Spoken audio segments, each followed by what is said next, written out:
Assalamualaikum warahmatullahi wabarakatuh.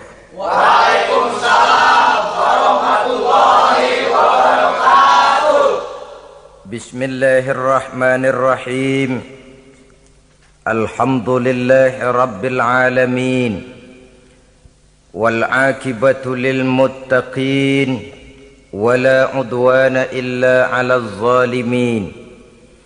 والصلاة والسلام على أشرف الأنبياء والمرسلين إمام المتقين سيد الغر المحجلين وعلى آله وأصحابه المجاهدين الطاهرين أما بعد. Saudara-saudara kaum muslimin rahimakumullah. Nabi Musa alaihi salam adalah salah seorang nabi yang termasuk di dalam kelompok ulul azmi, 5 di antara yang terbesar. Beliau mendapat gelar kalimullah, artinya rasul yang pernah diajak dialog langsung oleh Allah subhanahu wa ta'ala. Seperti yang kita maklum bahwa di zaman Nabi Yusuf alaihi salam, beliau membawa serta seluruh keluarganya untuk tinggal di Mesir. Maka berkembang biaklah keturunan Bani Israel di tanah Mesir. Sampai di zaman pemerintahan Ramses II yang merasa khawatir dengan semakin banyaknya keturunan Bani Israel di Mesir akan menghancurkan kekuasaan daripada kerajaannya. Ramses II inilah yang kita kenal sebagai Fir'aun di zaman Nabi Musa alaihi salam. Maka terjadilah kemudian kebijaksanaan yang tidak bijaksana. Orang-orang tua dari Bani Israel dikerjakan secara paksa, membangun bangunan-bangunan mercusuar. Kemudian bayi-bayi dari Bani Israel dibunuh. Orang tuanya disuruh kerja paksa, bayi laki-lakinya dibunuh. Dengan target agar Bani Israel hapus dari permukaan bumi ini. Tetapi kehendak Allah pasti juga akan terjadi. Maka lahirlah Nabi Musa alaihi salam, yang kelahirannya disembunyikan oleh orang tuanya dari pengetahuan umum.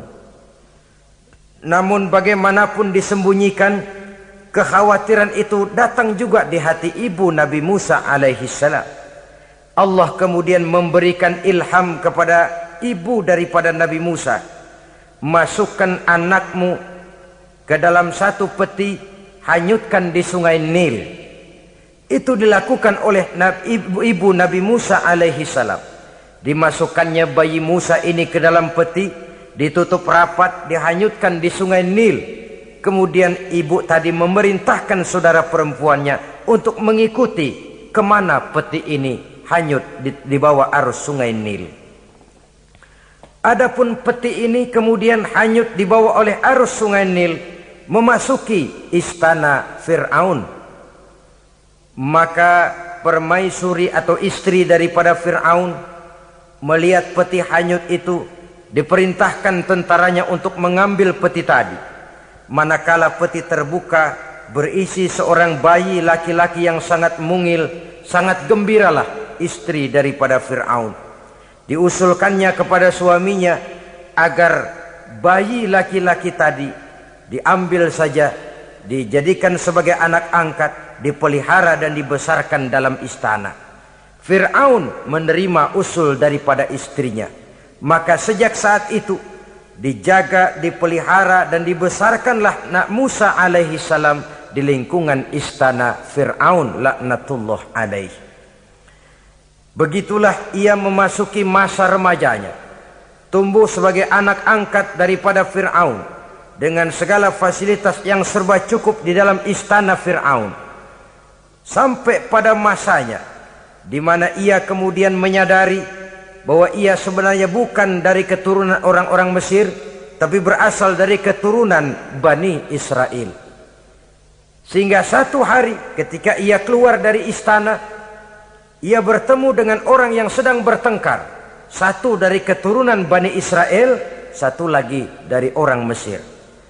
Musa membantu orang Israel ini melerai perkelahian, tapi kemudian Nabi Musa memukul orang Mesir tadi, dan memang hebat, sekali pukul mati. Saudara-saudara, tidak sengaja Nabi Musa itu hanya memukul, memberikan peringatan, tapi mati. Ini disembunyikan oleh Nabi Musa, tapi bagaimanapun disembunyikannya, akhirnya toh tahu. Apalagi Fir'aun sejak awal memang sudah mendapat firasat.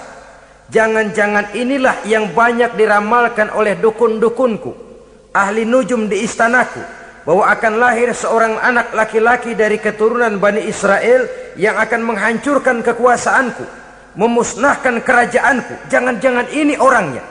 Sejak hari pertama menemukan bayi Musa, Fir'aun sudah punya firasat ke arah itu. Tapi karena kalah oleh desakan istrinya, maka diterimalah Musa untuk dibesarkan di dalam lingkungan istana. Sehingga akhirnya oleh karena perasaan bersalah ini, Nabi Musa melarikan diri. Melarikan diri dari istana Fir'aun setelah nyata-nyata bahwa dia memang keturunan Bani Israel.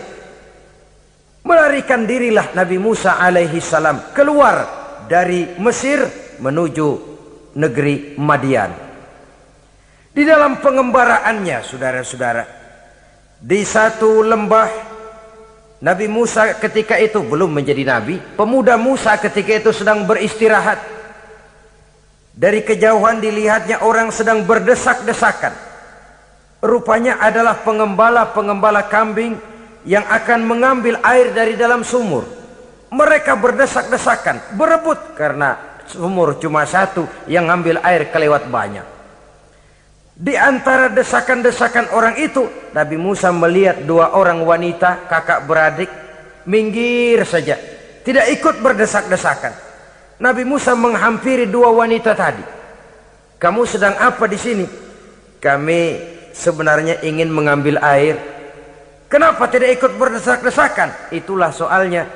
Mereka laki-laki semua, gagah perkasa pula. Kalau kami ikut berdesak-desakan, bagaimana jadinya kami? Biarlah kami mengalah menunggu sampai mereka selesai semuanya, baru kami akan mengambil air. Mengertilah Nabi Musa bahwa wanita kakak beradik ini demikian halus akhlaknya. Gak mau berdesak-desakan sama orang laki. Budi pekertinya sedemikian luhur. Tungguin aja dah, ntar juga beres. Kalau semua udah kan pada minggir, kita nggak pakai berdesak-desakan. Saudara hadirin, menyadari kodrat kewanitaannya, sehingga berdesak-desakan itu saja sudah dianggap bisa mengurangi citranya sebagai wanita. Biar dia ngalah aja, tungguin ntar juga rapi. Bukan malah ikut ngerangsek. Enak nih berdesakan sama orang laki nih, lumayan nih.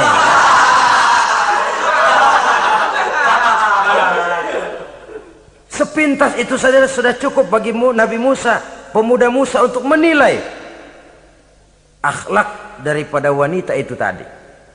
Oh, kalau kamu nunggu begini aja lama, kata Nabi Musa. Sudah, sini saya tolongin. Diambil embernya, Nabi Musa ikut berdesakan. Karena Nabi Musa memang kuat badannya, gak lama sudah dapat air.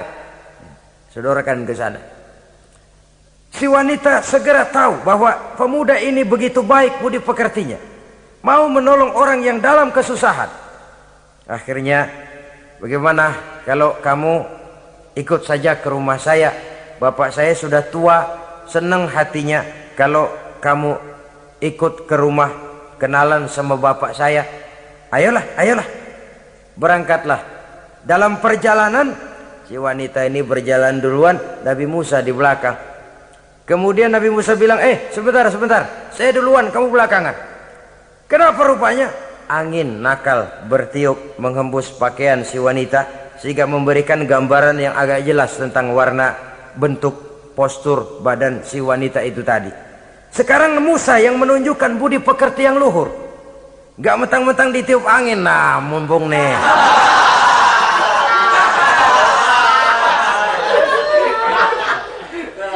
Rezeki nih, kapan lagi nyari yang begini ya? Jadi dua-duanya sudah menunjukkan satu akhlak yang sangat luhur. Dan manakala sampai di rumah si wanita kakak beradik tadi, diceritakanlah halnya bahwa dia ditolong oleh seorang pemuda. Inilah orangnya.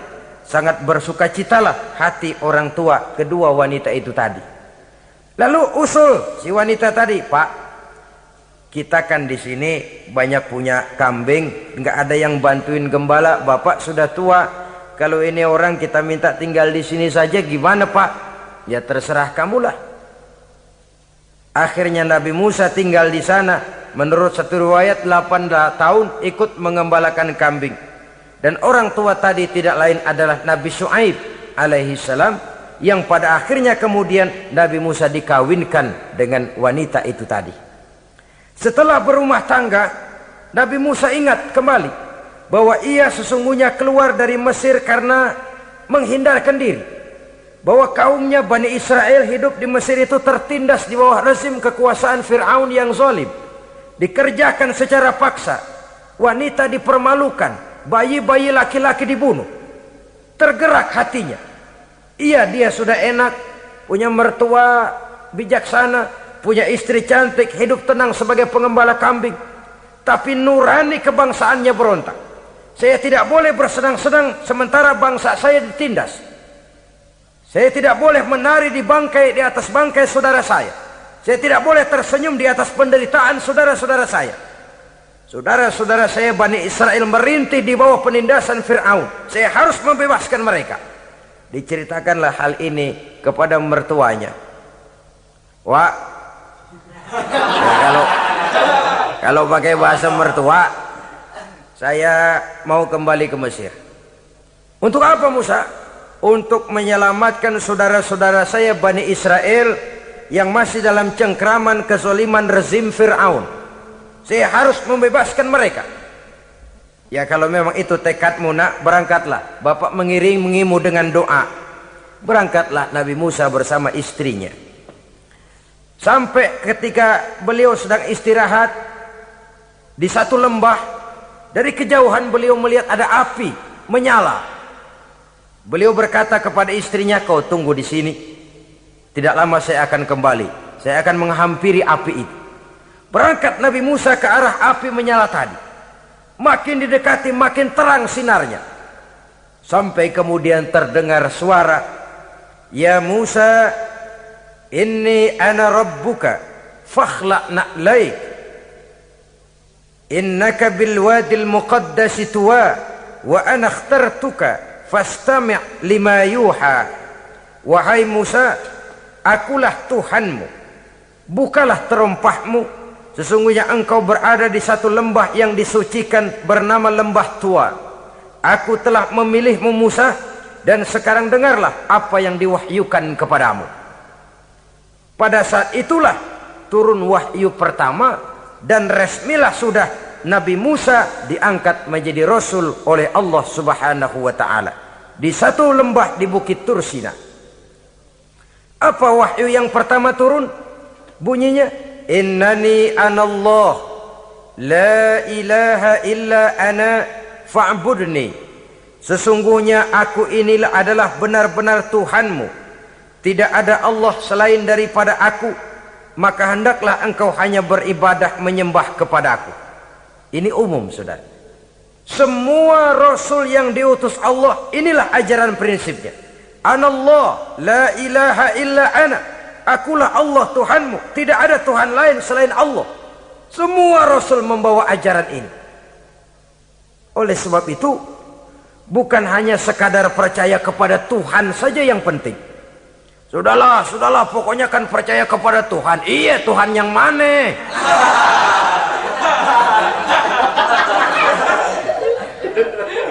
Sebab kalau sekadar percaya kepada Tuhan, rasanya semua agama percaya kepada Tuhan. Begitulah orang Hindu percaya kepada Tuhan, tapi Tuhan menurut mereka Trimurti, Wisnu, Siwa, Brahma. Orang Buddha percaya kepada Tuhan, tapi Tuhan dalam pandangan mereka ada Tuhan kecil Hinayana, ada Tuhan besar Mahayana. Orang Majusi juga percaya kepada Tuhan, tapi Tuhan dalam pandangan mereka ada Tuhan kebaikan namanya Ahriman, ada Tuhan kejahatan namanya Ahura Mazda. Orang Nasrani juga percaya kepada Tuhan, tapi Tuhan kata mereka dalam bentuk Trinitas. Tuhan Anak, Tuhan Bapa, Ruhul Kudus. Ini semua Tuhan dalam pandangan mereka. Jadi kalau sekadar percaya kepada Tuhan, percaya kepada Tuhan, percaya kepada Tuhan, Tuhan yang mana? Itu yang prinsip. Itu yang prinsip. Sebab salah kita dalam mempercayai Tuhan, kita akan terjebak ke dalam penyakit kalau tidak kufur, syirik, dan dua-dua itu bapak moyangnya dosa.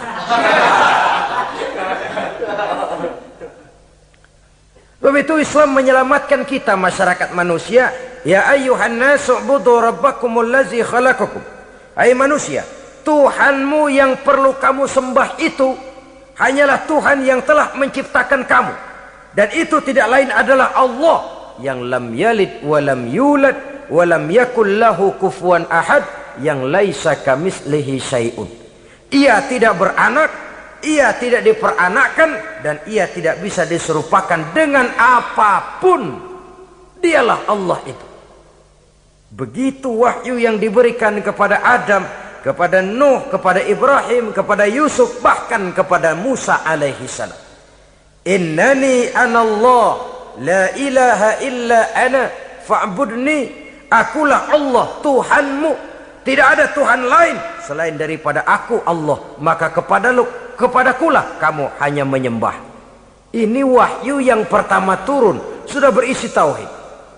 Jadi hakikatnya agama Yahudi, saudara, adalah agama tauhid, agama monoteis, agama yang mengajarkan hanya ada satu Tuhan untuk seluruh alam, dan Tuhan itu adalah Allah subhanahu wa ta'ala.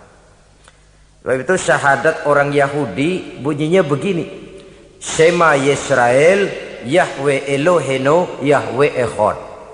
Ini syahadatnya orang Yahudi. Itu perbedaan bahasa Suryani Ibrani dengan bahasa Arab. Kita Isma itu bahasa Arab, dia Shema. Isma, Shema. Shema Yisrael Yahweh Elohenu Yahweh Echad. Ahad Echad.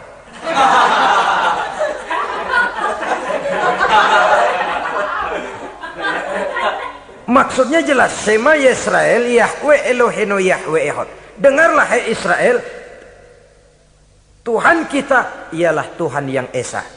Yahweh kata mereka, Tuhan kita ialah Tuhan yang Esa. Esa tunggal, tidak beranak, tidak diperanakkan. Kalau masih beranak, masih diperanakkan, jangan Esa disebut, sebab dia masih berbilang, dan maha suci Allah daripada sifat berbilang. Jadi asas dari seluruh misi yang dibawa oleh Rasul yang 25 itu sama, tauhid inti ajarannya. Setelah tauhid, wa aqimis sholata li dzikri, dan dirikanlah solat untuk mengingat aku. Jadi solat pun diwajibkan kepada Nabi Musa. Cuma teknisnya yang berbeda. Bagaimana solat di zaman Nabi Musa, bagaimana solat di zaman Nabi Sulaiman, bagaimana solat di zaman Nabi Muhammad. Prinsipnya sama, solat. Teknisnya yang berbeda. Di zaman Nabi Sulaiman, konon solat itu tidak pakai ruku, tidak pakai sujud, diri saja. Makanya Nabi Sulaiman itu menurut riwayat meninggalnya dalam posisi berdiri. Artinya apa? Dalam keadaan solat beliau itu. Bukan diri ngejedek kayak kita nungguin bus, bukan.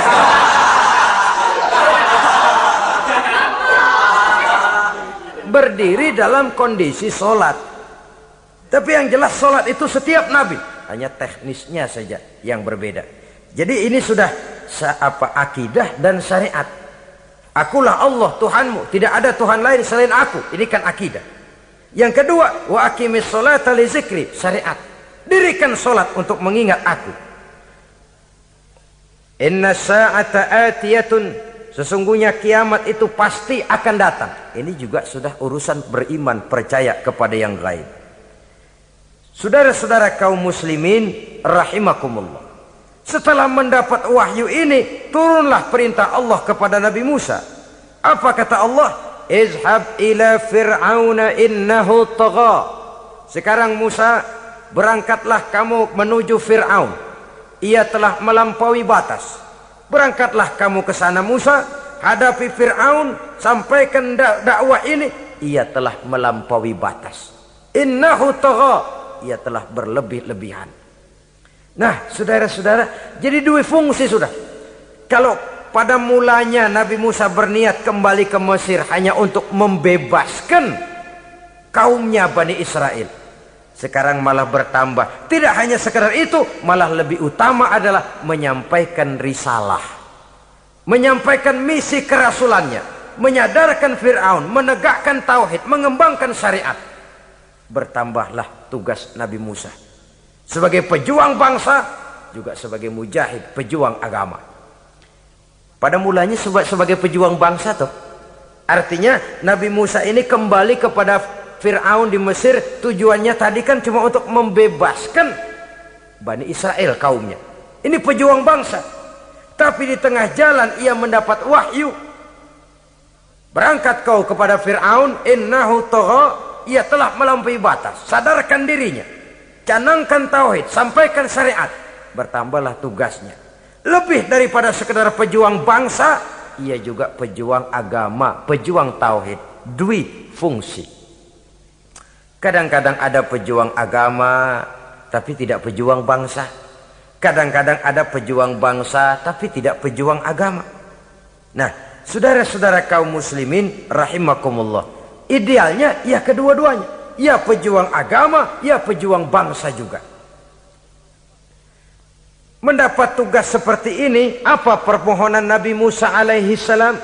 Beliau berkata, qala rabbi shrah li sadri wa yassir li amri wahlul 'uqdatam min lisani yafqahu qawli waj'al li waziran min ahli Haruna akhi usdud biha uzri. Ini permohonan Nabi Musa. Ketika dilantik menjadi Rasul, diberikan tugas, berangkat kau ke Mesir, sampaikan risalah ini kepada Fir'aun, karena ia telah melampaui batas. Apa permohonan Nabi Musa?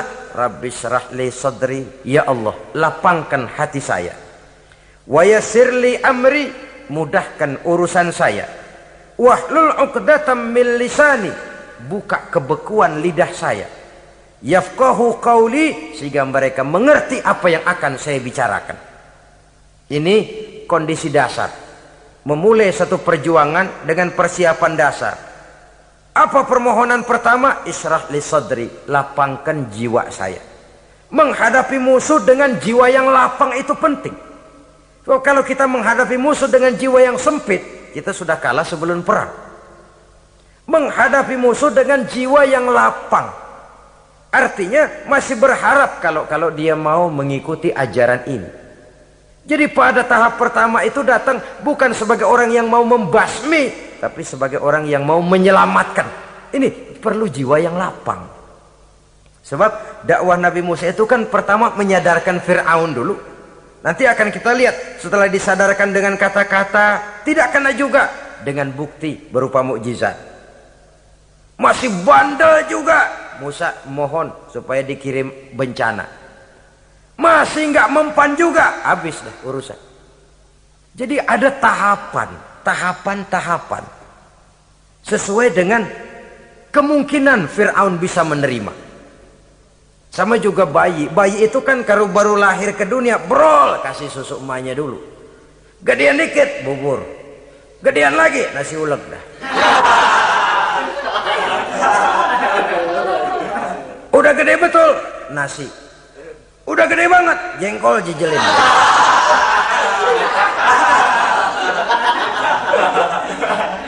Jadi ada semacam tahapan. Kalau begitu lahir dikasih jengkol kan habis. Peringatan dulu. Setelah peringatan, bukti berupa mukjizat. Dihadapkan dengan sihir, menang mukjizat. Masih tidak mempan juga, teguran, dikirimkan azab, dikirimkan bencana. masih tidak mempan juga, sudah ditenggelamkan oleh Allah di Lautan Merah. Itu akan kita ceritakan kemudian nanti.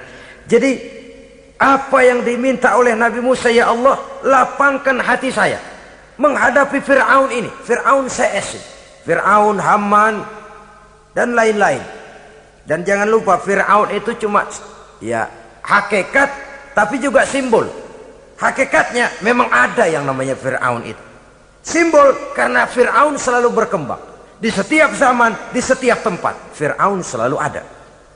Cuma liciknya Fir'aun ini kemana dia pindah, ke situ dia ganti nama. Orang sering lupa, padahal isinya Fir'aun.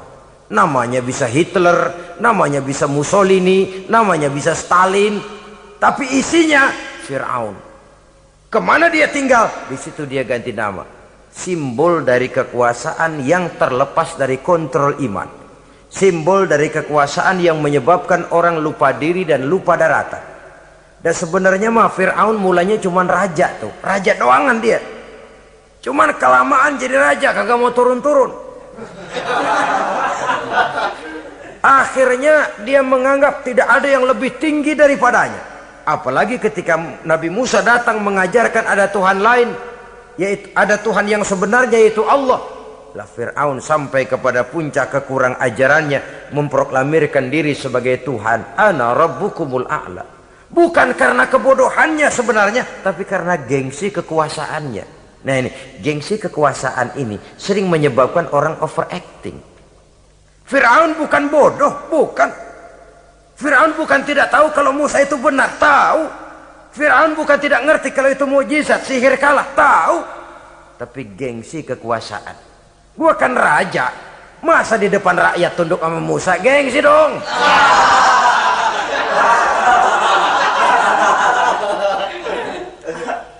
Cobalah lihat, gengsi kekuasaan sering membuat orang mau menginjak-injak kebenaran, mau membohongi hati nuraninya sendiri, mau membohongi kolbinya, hatinya.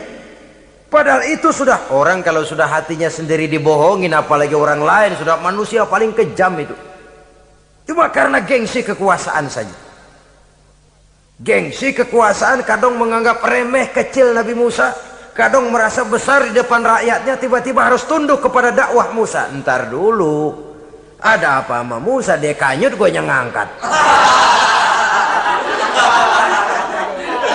Iya toh, peristiwa di Sungai Nil itu.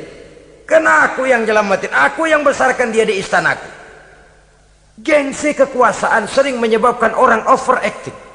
Bukan karena kebodohannya, dia tahu itu benar, tapi dia berat untuk mengikutinya. Kenapa? Gengsi kekuasaan. Inilah watak Fir'aun.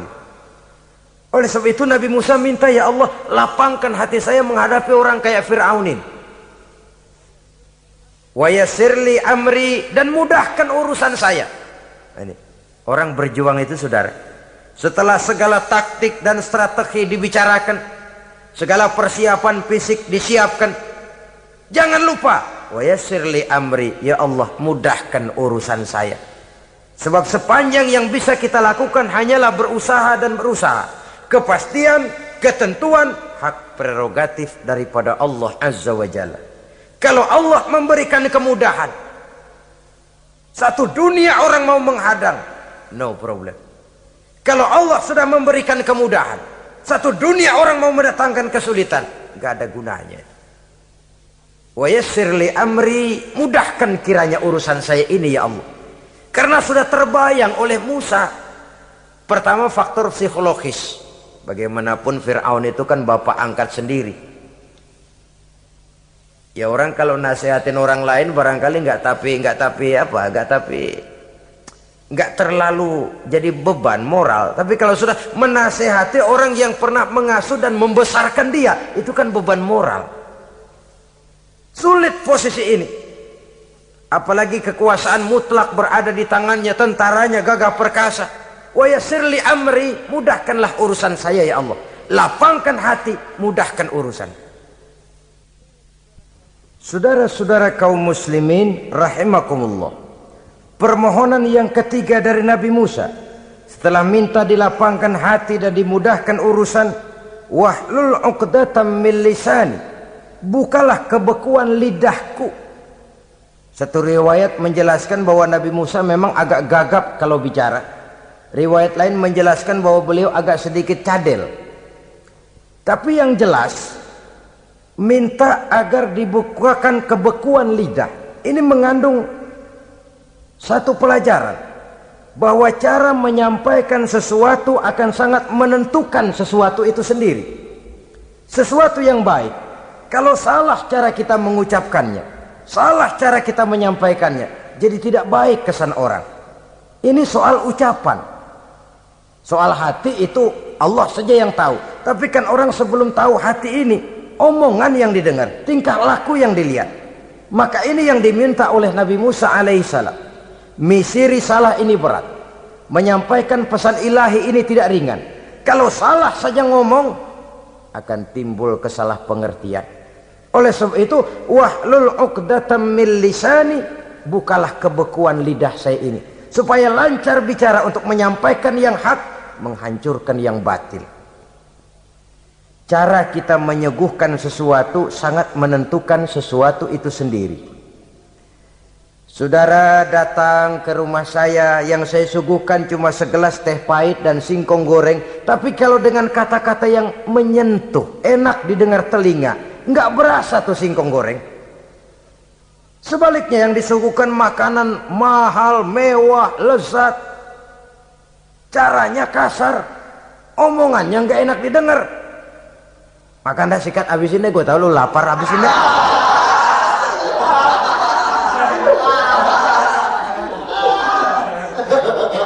Rasanya biar lapar juga nahan juga kita. Apa itu?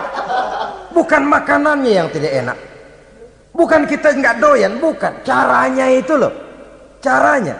Nah, Islam ini agama yang baik.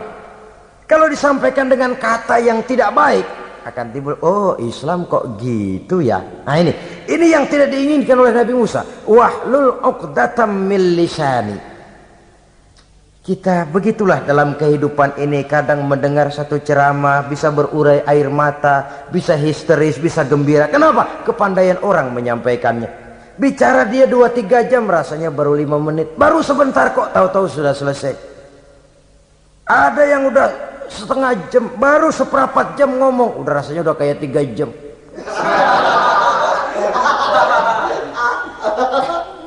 Kita udah berbisikkan, udah dah.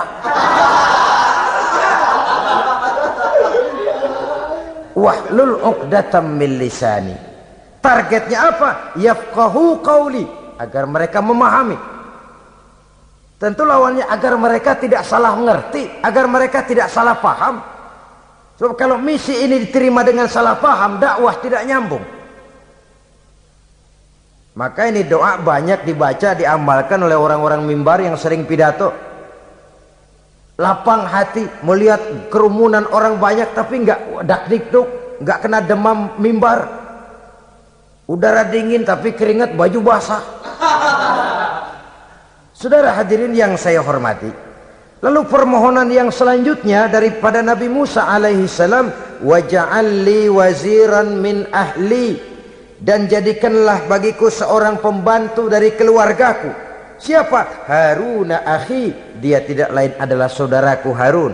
Usdud biha uzri, akan saya limpahkan kepadanya segala beban-beban yang saya derita. Artinya orang berjuang perlu teman, nggak bisa sendirian. Nggak, bagaimanapun hebatnya kita tetap memerlukan bantuan daripada orang lain. Sendiri memang lebih baik daripada berteman orang jahat, tapi berdua lebih baik daripada sendiri. Bertiga lebih baik daripada berdua. Makin banyak makin baik. Untuk satu persoalan yang besar memerlukan kebersamaan. Begitulah Nabi Musa memberikan contoh. Saya tidak bisa berjuang sendiri, saya minta dibantu oleh saudara saya Harun. Jadikan dia pembantu saya, tempat saya membagi suka dan duka dalam perjuangan ini, tempat saya bercerita, tempat saya mengeluh, tempat saya melarikan persoalan. Sebab beban hati itu akan berkurang kalau kita ada tempat kita bercerita. Nah, saudara-saudara, berangkatlah Nabi Musa ke Mesir. Kemudian mulai menyampaikan dakwahnya kepada Fir'aun laknatullah alaih. Fir'aun mendengar Musa datang kembali. Kemudian terjadilah forum dakwah itu. Apa kata Fir'aun? Musa, kamu kemana saja? Saya pergi ke Madian. Apa yang kamu lakukan? Begini, begini, begitu. Kamu melarikan diri? Pada mulanya iya. Dan sekarang apa maksud kamu datang kembali ke Mesir? Semula saya ingin membebaskan kaum saya Bani Israel. Lalu saya kemudian menerima wahyu dari Allah. Ditugaskan, diperintahkan langsung oleh Allah Sang Maha Komandan untuk datang menemui Tuhan, menyadarkan Tuhan dari kesesatan selama ini. Siapa Allah itu Musa? Allah adalah Tuhan saya dan Tuhan-Tuhan juga dan Tuhan seluruh alam ini. Baru nih Musa, saya baru dengar nih ada yang begini nih. Tuhanlah pakai nggak kelihatan, Tuhanlah cuma satu, yang Tuhannya banyak aja masih kelaparan.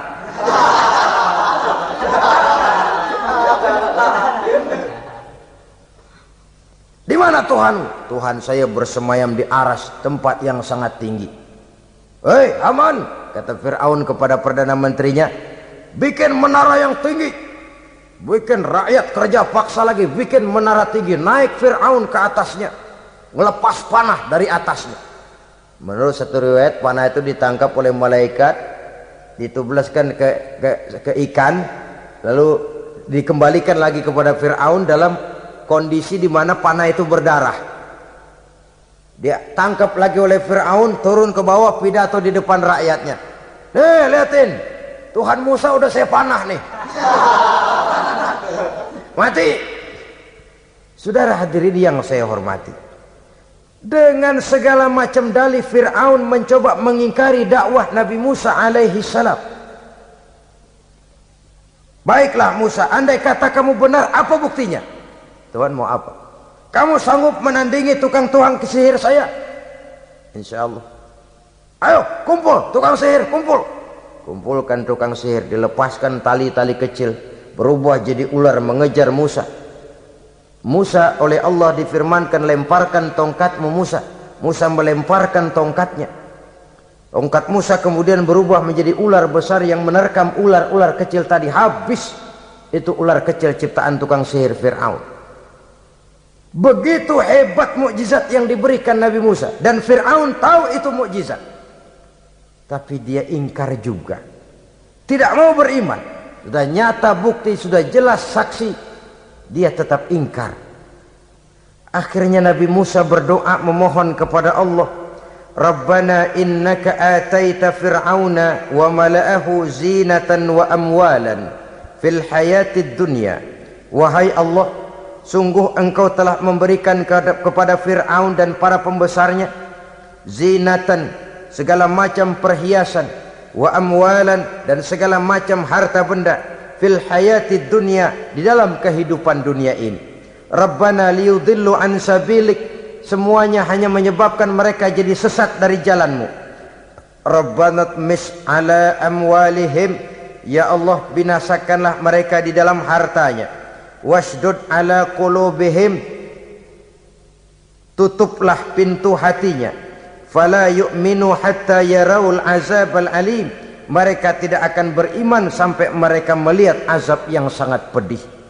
Sudah dibuktikan dakwah baik-baik tidak mempan, bukti berupa mukjizat tidak kena, sampai dikirimkan teguran berupa berbagai macam bencana masih tidak juga beriman. Akhirnya Nabi Musa memutuskan, kalau begitu menyelamatkan kaum dululah. Kaumnya Bani Israel dibebaskan dari perbudakan, dibawa oleh Musa keluar dari Fir'aun, dari Mesir, dikejar oleh Fir'aun. Dalam pengejaran ini sampailah Nabi Musa di tepian Laut Merah. Buntu, depan laut, belakang tentara Fir'aun. Maju kecebur, mundur kepergok musuh, nggak ada pilihan lain.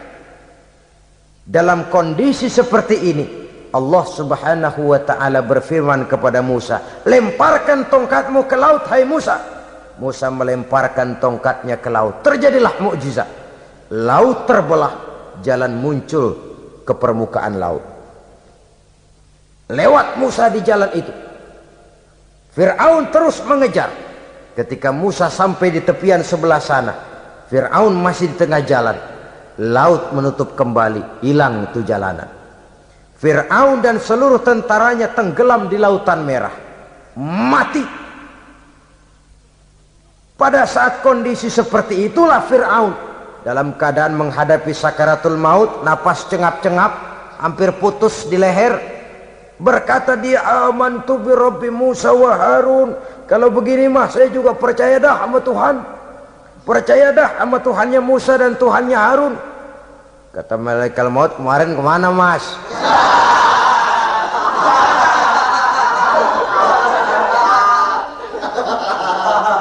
Sudah gini hari baru mau percaya, terlambat.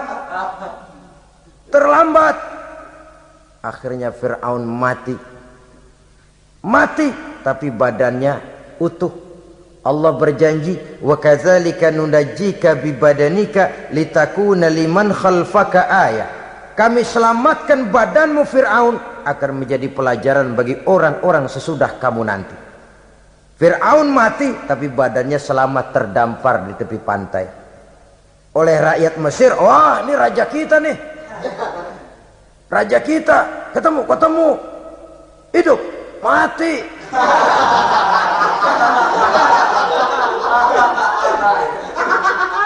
Kemudian sesuai dengan tradisi raja waktu itu, dimumilah badannya, diawetkan, sehingga sampai sekarang jenazah atau jasad daripada Fir'aun ini masih tersimpan dengan baik di museum negara di Mesir itu. Saudara-saudara kaum muslimin rahimakumullah. Jadi satu hal yang bisa kita ambil pelajaran daripada riwayat perjalanan dakwah Nabi Musa ini, bahwa dakwah menyampaikan risalah memang bukan jalan lurus dan licin bertabur bunga di kanan kirinya. Dakwah menyampaikan pesan agama, jalannya berliku, berbelok, menanjak, menurun, banyak onak dan duri di sekelilingnya.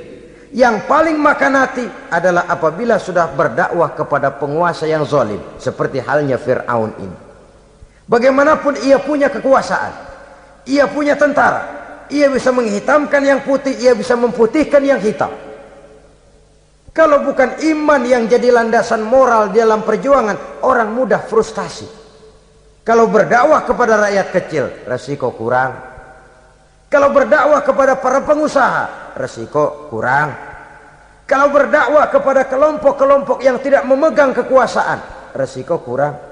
Tapi kalau sudah kelompok memegang kekuasaan, yang tersinggung gengsi kekuasaannya, disitulah resikonya sedemikian besar. Ini yang dihadapi oleh Nabi Musa alaihi salam. Tapi yang dijalaninya dengan tabah, dengan tekun. Karena kebenaran memang bisa ditekan, tapi satu hal yang jelas, kebenaran sama sekali tidak akan bisa dikalahkan. Buat sementara dia bisa ditekan, tapi lambat atau cepat dia pasti akan muncul ke permukaan, dan kebenaran jugalah yang akan tampil sebagai pemenang. Sebenarnya kurang apa Fir'aun? Kekuasaan mutlak berada di tangannya. Seluruh menteri-menterinya adalah pendukungnya belaka. Rakyat dipaksa untuk takut dan taat kepadanya. Dia adalah kekuasaan tunggal di Mesir. Sementara kaum Bani Israel berada di bawah penjajahannya, penindasannya, kesewenang-wenangannya.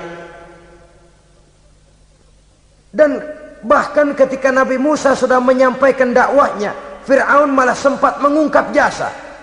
Musa, kamu kok sekarang bisa begitu? Enggak ingat ya dulu kamu hanyut di sungai Nil, istri saya kan yang angkat, saya yang besarkan di istana saya. Kok sekarang kamu bisa ngelawan saya sih? Ini biasa. Apa jawab Nabi Musa? Kenikmatan yang kau berikan kepada saya belum seberapa ketimbang penghinaanmu kepada kaum saya Bani Israel. Jangan kau menyangka Fir'aun, kalau saya kau bikin senang, saya lalu akan mau mengkhianati bangsa saya sendiri. Tidak. Sama sekali kesenangan yang kau berikan kepada saya tidak akan menutup mata saya dari kondisi yang dihadapi oleh kaum saya, oleh umat saya. Mereka tersiksa, mereka menderita, mereka merana. Haruskah saya lupakan mereka cuma karena saya sudah tinggal di istanamu, engkau yang membesarkan? Padahal kau pun membesarkan saya bukan karena kemauanmu. Desakan daripada istrimu.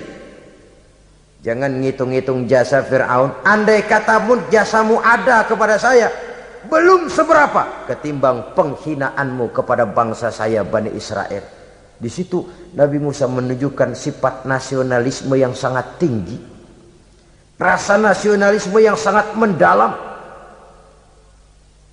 Kadang-kadang kan orang ya seperti di zaman penjajahan Belanda, karena diangkat jadi tuan tanah, bangsanya sendiri diinjak-injak. Karena diangkat jadi centeng dikit dah, kumis mbaplang dah, bukan main dah. Bangsanya sendiri diinjak-injak. Fir'aun mengingatkan ini.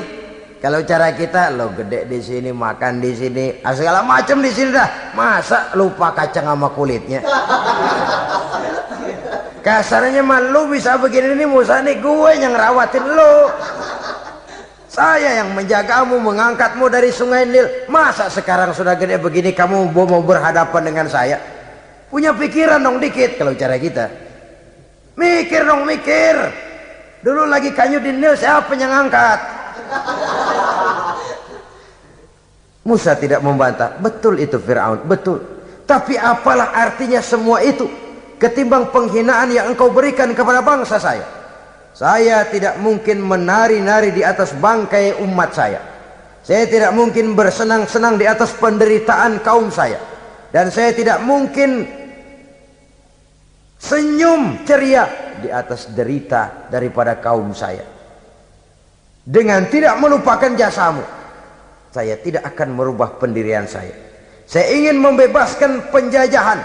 Saya ingin membebaskan kaum saya Bani Israel dari belenggu penindasan. Kalau engkau sudah tidak mau mendengar dakwah yang saya sampaikan, tidak mau bertuhan Allah, tidak mau menyembah kepadanya, tetap dengan keangkuhan dan kesombonganmu sekarang ini, okelah, berjalanlah dengan keyakinanmu. Tapi saya harus membebaskan kaum saya Bani Israel. Saudara-saudara kaum muslimin rahimakumullah, itulah jalan dakwah, jalan menyampaikan risalah agama, risalah Islam. Sekali lagi, bukan jalan lurus bertabur bunga. Tapi agama memberikan ajaran, balighu anni walau ayat. Sampaikan dari aku walaupun cuma sekedar satu ayat saja. Tugas ini memang mulia tapi berat. Tugas ini memang terhormat tapi penuh resiko. Ya kalau menyampaikan asal sekedar menyampaikan, sudahlah pokoknya nyampein, percaya syukur kagak, udah dah. Bukan cuma sekadar itu. Ada semacam tanggung jawab moral. Maka kondisi dasar yang dilakukan oleh Nabi Musa, permohonan yang tadi itu, ya Allah lapangkan hati saya. Jalan ini penuh onak dan duri, berliku menanjak menurun, banyak halangan, tentangan, rintangan dan fitnahan. Kemudian mudahkan urusan saya. Menentang kekuasaan Fir'aun bukan perkara ringan. Bukan urusan main-main. Menentang raja yang sedang berkuasa, kekuasaannya mutlak, otoriter pula, diktator murni Fir'aun itu. Mudahkan urusan saya menghadapi jalan ini ya Allah. Karena tidak mungkin menurut otak. Mana bisa kata kebiasaan, impossible kata rasio. Kalau Allah mau memudahkan, semua jalan akan terbuka dengan mudah. Tapi kalau Allah yang mempersulit, bagaimanapun matangnya perhitungan strategi, taktik, rencana, program, planning, kalau Allah mempersulit, jalan itu akan jadi buntu jadinya. Oleh sebab itu maka persiapan zahir harus diimbangi dengan persiapan batin. Untuk menegakkan sesuatu yang hak, menghancurkan sesuatu yang batil, sebagaimana yang dilakukan oleh Nabi Musa alaihi salam ini. Dan segala macam tantangan dihadapi oleh Nabi Musa. Kau menyampaikan risalah bahwa engkau Rasul? Ya. Kau punya bukti? Siap. Apa buktimu? Ini, tongkat dilempar jadi ular, tangannya dimasukkan ke saku baju, lalu dikeluarkan bersinar gemerlapan, lebih sinar dari lampu merkuri. Sampai Fir'aun silau dibuatnya berasa. Sudah Musa, sudah, masukkan tanganmu lagi, masukkan tanganmu lagi. Dia tahu, dia sadar itu bukan sihir, tapi lagi-lagi gengsi kekuasaannya. Sehingga pantas kalau Nabi pernah bersabda, afdalul jihad kalimatu haqqin inda imamin jair. Jihad yang paling besar adalah mengucapkan kebenaran di depan penguasa yang zalim. Menyampaikan kebenaran di hadapan penguasa yang zalim. Tapi kan berat, saudara. Sulit. Apalagi kalau belum apa-apa udah ngeri. Udah jangan dah.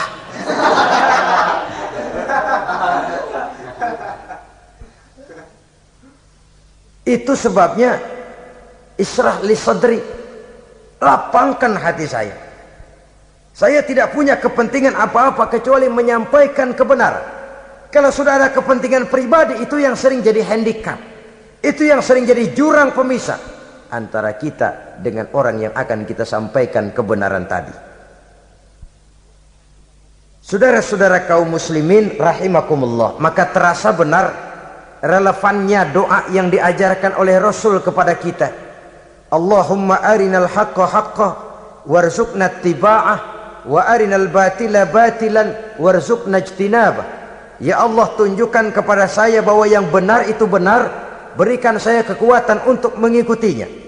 Ya Allah, tunjukkan kepada saya bahwa yang salah itu salah, berikan saya kekuatan menghindarinya. Kenapa? Orang sering tahu bahwa itu benar, tapi tidak berdaya mengikutinya. Seperti Fir'aun tahu bahwa Musa itu benar. Abu Jahal, Abu Lahab juga tahu bahwa Nabi Muhammad itu benar. Abrahat juga tahu bahwa Nabi Ibrahim itu benar. Namrus juga tahu Ibrahim itu benar. Tapi mereka tidak berdaya mengikuti kebenaran karena gengsi kekuasaannya. Kadang kita tahu bahwa itu salah itu. Tapi karena dilakukan oleh orang yang punya kekuasaan, kita lalu tidak berdaya menghindarinya, malah terjebak ikut-ikutan salah, lalu menghibur-hibur diri. Sudahlah, tak ada gading yang tak retak. Bukankah dengan demikian kita sudah melegimitir kesalahan? Tahu bahwa itu benar dan mampu mengikutinya, itu nikmat. Tapi tahu itu benar namun tidak berdaya mengikutinya, itu mendatangkan siksaan batin. Tahu itu salah dan mampu menegur, itu nikmat. Tahu bahwa itu salah tapi larut ikut salah, nimbrung dalam kesalahan, itu mendatangkan tekanan batin. Jadi tahu kebenaran itu penting, tapi terketuk hati mengikuti kebenaran itu jauh lebih penting. Semua kita tahu Islam itu benar, tapi semua yang tahu Islam itu benar maukah mengikuti ajaran Islam? Tidak. Semua orang tahu kalau judi itu batil. Hatta penjudi yang paling kakap pun mesti tahu kalau itu batil, itu tidak baik. Tapi dia tidak berdaya untuk menghindarkannya, terjebak ke dalam penyakit itu tadi. Oleh sebab itu, saudara-saudara kaum muslimin yang saya cintai, tidak ada satu ucapan yang lebih baik. Dalam istilah Quran itu Allah menjelaskan, wa man ahsanu qawlan mimman da'a ila Allah wa amila salihan wa qala innani minal muslimin. Ucapan siapakah yang lebih baik dalam hidup ini selain daripada mimman da'a ila Allah, selain daripada ucapan orang-orang yang menyeru ke jalan Allah, orang-orang yang menyadarkan kepada agama. Ini jalan Allah, mari ikuti. Itu jalan setan, mari tinggalkan. Wa amila salihan, tidak cukup sekedar berdakwah mengajak orang ke jalan Allah, dia juga beramal soleh. Dia bangun rumah sakit, dia bangun madrasah, dia bangun masjid, dia makmurkan majelis taklim, dia santuni yatim piatu. Wa qala innani minal muslimin, seraya berkata, saya termasuk orang yang berserah diri kepada Allah. Da'a ila Allah wa amila salihan wa qala innani minal muslimin. Menyerukan manusia ke jalan Allah, beramal soleh, dakwah bil hal kata orang sekarang. Kemudian mereka pada akhirnya berkata, kami adalah sekelompok orang-orang yang sudah berserah diri kepada Allah. Segalanya diserahkan kepada Allah. Lahirlah kedamaian rohani, ketegaran pribadi, ketentraman batin di dalam dia melaksanakan tugasnya. Kalau tidak, maka nanti ya tuh orang kan gua ajak baik-baik nyuruh sembahyang, ngapa gua dimusuhin? Dipikirin, kurus dah. Ampek gaya dah. Maka nanti soal orang mau beriman atau tidak itu bukan urusan kita. Tugas kita hanya sekedar penyampai. Tugas Rasul hanya sekedar penyampai. Kalau dakwah sudah disampaikan, metode sudah disusun, pendekatan sudah baik, tapi orang tidak mau beriman, Allahumma inni qad ballaghtu, ya Allah sudah saya sampaikan, ya Allah sudah saya peringatkan, ya Allah sudah saya sampaikan, ya Allah sudah saya tegur. Kalau toh tetap begitu juga, sudah saya sampaikan ya Allah. Di sana kelapangan lalu tumbuh.